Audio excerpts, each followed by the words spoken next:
I hear you like watches a lot. You're very conscious of the watch you wear on your wrist. What the heck is that all about? It's just, you're just telling time, man, right? You're just telling time, isn't that it? Well, yes, here, this is how I sit naturally because I'm very conscious of how people see me as I'm wearing a watch. It's part of my image conscious, self conscious situation. What is a watch? Is it just a wardrobe accessory? I mean, like wearing a gold chain around my neck? Hmm? Does it take me back to the disco age when I would go to discotheques wearing my Angel Flight pants and my puka shells and my rayon shirts unbuttoned all the way? Is that what a watch is? Just some kind of wardrobe accessory? Or is this watch a manly tool as I go on manly adventures? Or is it an expression of my masculinity? Because that's very important to have a masculine image as you go out into the world. Uh, does it cover some kind of fears that I have, some kind of neuroses, some kind of generalized anxiety that I bring to the table? Wearing my Orient Saturation Diver on a Super Engineer 2 bracelet, 22 millimeter. Uh, or is a watch a trophy? You're trying to assert the reptilian part of your brain wants to dominate the competition. So here we have the Gigantosaurus, a very strong apex predator having his lunch. He's having some barbecued chicken with a nice spicy sauce. That's what I tell my girls. They don't like it when they see me putting little baby dinosaurs in Gigantosaurus. I think this guy's in our brain. I think he's part of our brain. You know what I mean? And what? You don't have enough light? You don't have enough light to see Gigantosaurus? Is that the problem? Not enough light? I don't know if we're going to get enough light today. I don't know what's going on. The lighting seems bad today. But what I want to talk about is competition. And one of the first things that we recognize is men about competition is we're competing for things. I knew that I liked girls when I was 4. I used to chase them on my tricycle. I'd wear a cowboy outfit and I chased girls when I was 4. I knew I liked girls. And when I was 4 years old, I lived in the Flavet Projects in Gainesville, Florida, had a tree house. And I remember I loved sun-made raisins. I'd have these little boxes of sun-made raisins. And one day I was up in my tree house and I tied a string to the sun-made raisins and I dangled it down the treehouse and there was a girl. I go, hey, I got raisins. And this girl was climbing up my treehouse to hang out with me and I was so excited. I had attracted this girl with my sun-made raisins. And this other guy, this other boy about my age, maybe a year older, had another treehouse about 20 yards away or so. And just as this girl was about to climb up the tree and hang out with me in my treehouse, this boy goes, hey girl, I've got Captain Kangaroo cookies. And the girl, she descended my treehouse and skipped. I remember she skipped happily and climbed up the other treehouse and hung out with the boy. I was devastated that day that I had lost out. My sun-made raisins had fallen short to the Captain Kangaroo cookies. I got eaten for lunch, man. I got eaten for lunch. And at the age of 4, I learned a valuable lesson. And the lesson I learned is that the world is all about ruthless competition. We're in competition for things. And I was traumatized by that, I guess, because even before I was a teenager, I was already competing in junior Olympic weightlifting at the age of 12. I was a number 1 in the country in junior Olympic weightlifting at the age of 13. And then I became a bodybuilder, and everything was about competition, about, becoming the big dinosaur on the block, this competition streak that we have in us. And I think what happens is, if unchecked, that reptilian part of our brain that wants to compete, I guess the sun's coming out. I see light. I see light. I guess the reptilian part of our brain, if it goes unchecked, our adaptation to a competitive world becomes maladaptation.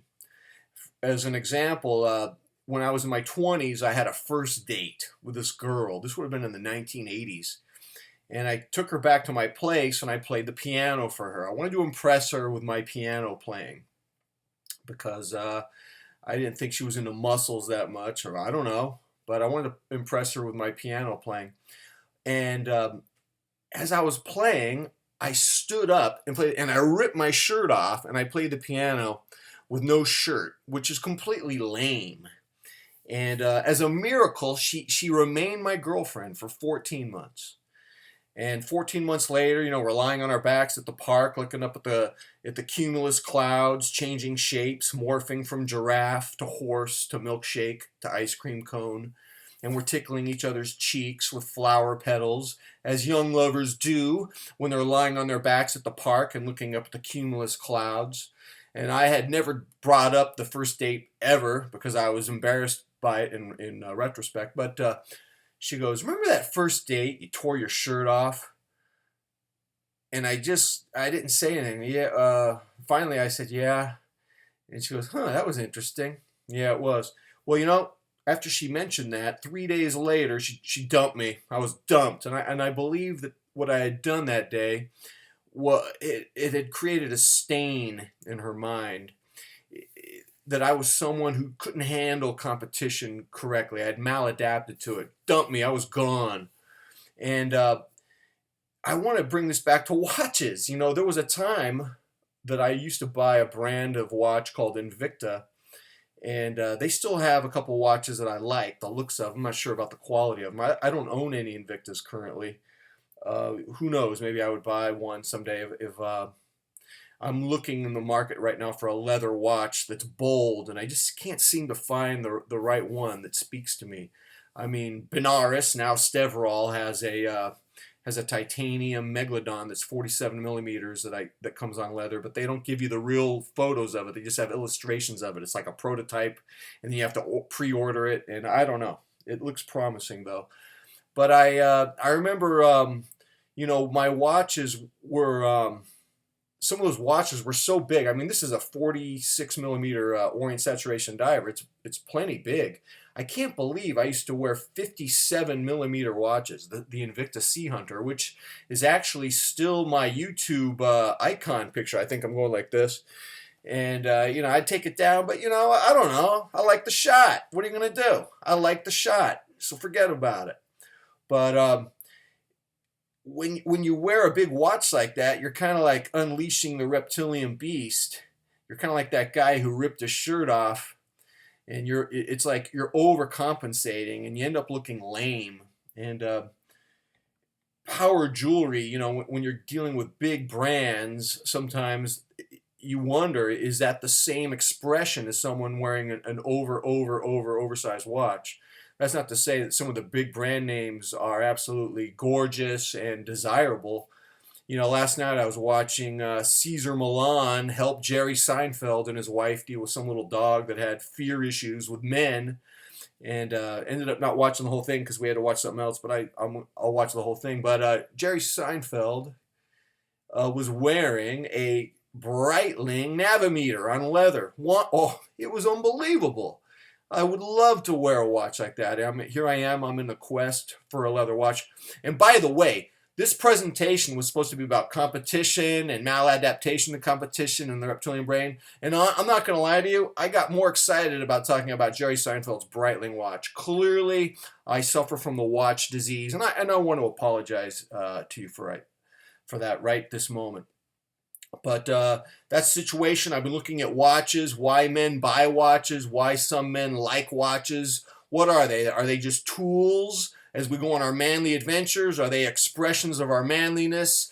Are they the equivalent of some guy ripping his shirt off to compete with the competition? Or, as I tend to think, do watch obsessives just like watches the same way Star Wars geeks like to get Star Wars memorabilia, or comic book geeks get comic book stuff? I have a feeling it's kind of like that. But for 2016, I only have 6 watches right now. I'm kind of on the hunt for a gorgeous leather watch with bold styling. Nothing really is screaming at me. Everything's like a B grade. Nothing's A. I've looked at the Hamilton King Pilot.